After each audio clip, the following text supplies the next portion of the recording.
What would they look like today? Would they still have the same style and attitude? It is tragic how we lost some of the great of motorsports. But the sport comes with its thrill and danger.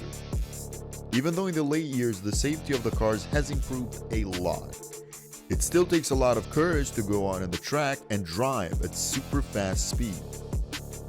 Hi guys, and welcome to another video of Historically. In today's video, using age progression techniques, we have imagined how these race drivers that died young would have looked like if they lived longer. And I know I can die, or I can have a tremendous impact in my future life.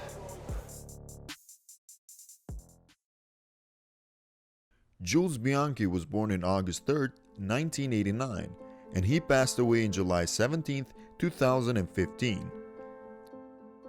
He was a French motor racing driver who drove for Marussia F1 team in the F1 World Championship. He died from injuries he sustained from his accident in Suzuka.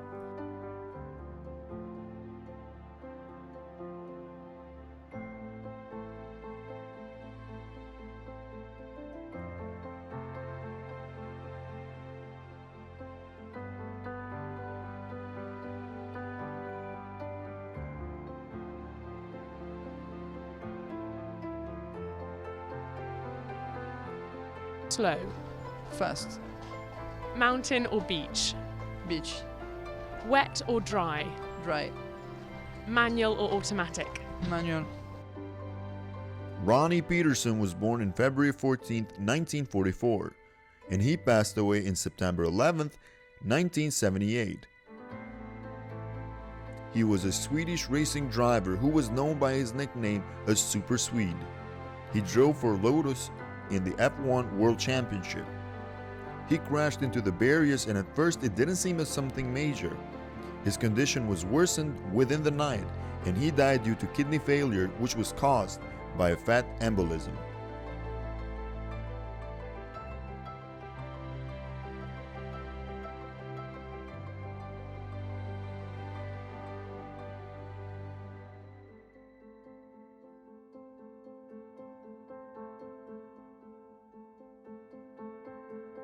Pryce was born on June 11, 1949, and he passed away on March 5, 1977.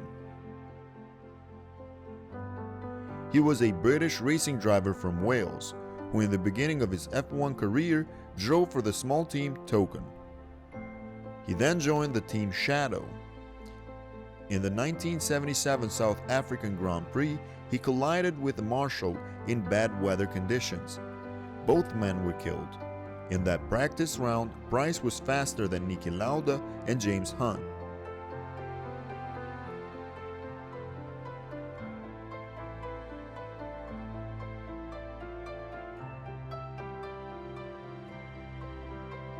Toutes les voitures se valent quand il pleut. Et hier, on ne s'est aperçu de rien. Simoncelli was born on January 20, 1987, and he passed away on October 23, 2011.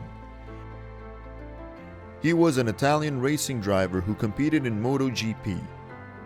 He was the winner of the 2008 250cc World Championship. In the Malaysian Grand Prix at the Sepang International Circuit, Simoncelli's bike lost traction and it collided with Colin Edwards and Valentino Rossi. He passed away later after injuries sustained in the accident.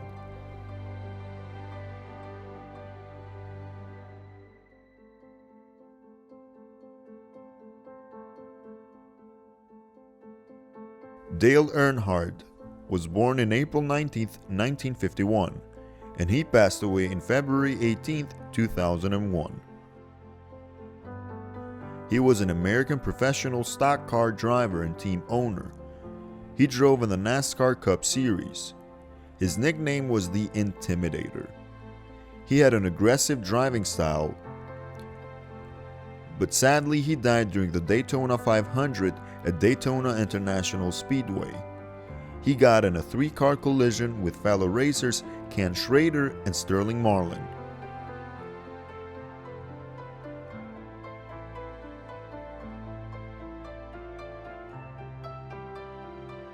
To be a part of that and everything, it's just amazing where NASCAR's come from the beach to Daytona to Daytona. Dan Wheldon was born on June 22, 1978, and he passed away on October 16, 2011. He was a British race car driver who drove for Andretti Green Racing in the 2005 IndyCar Series. That's when he won the Indianapolis 2005 and the 2011 one. He participated in a challenge series where a driver would start at the back of the grid and continue to win the race for a prize of $5 million, which would be shared with a fan. Wheldon was in a 15-car accident. He was killed instantly.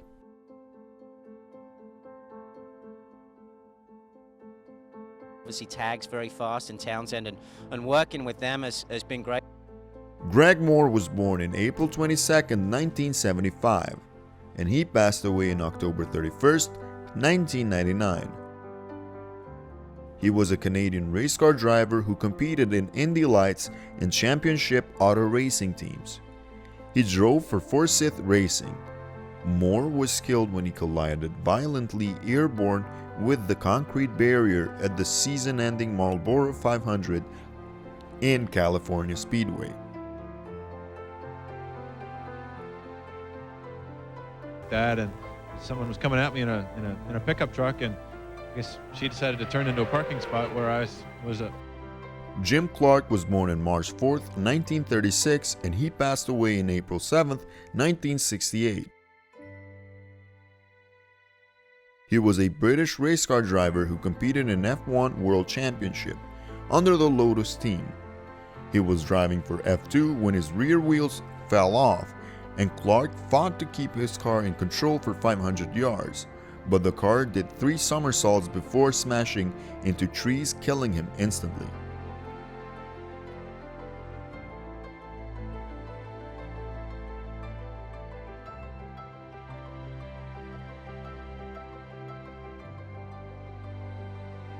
It's going to encourage sometime in the future some other drivers to go over and have a crack at it.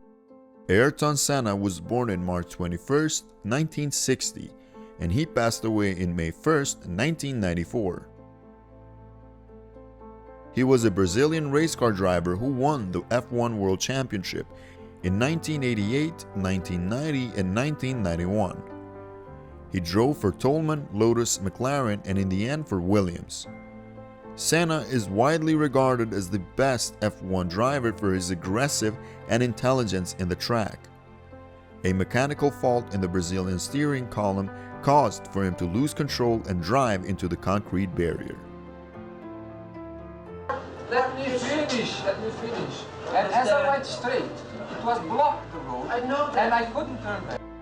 Roger Williamson was born on February 2, 1948, and he passed away on July 29, 1973. He was a British race car driver who competed in F1 World Championship under March Engineering. Originally, Williamson had tested for BRM and was advised not to race. Tragically, in his second ever appearance for F1 in the 1973 Dutch Grand Prix, due to a tire puncture, he collided and his car was in flames, causing him to burn alive.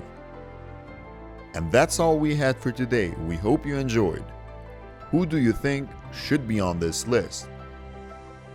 Have a nice one.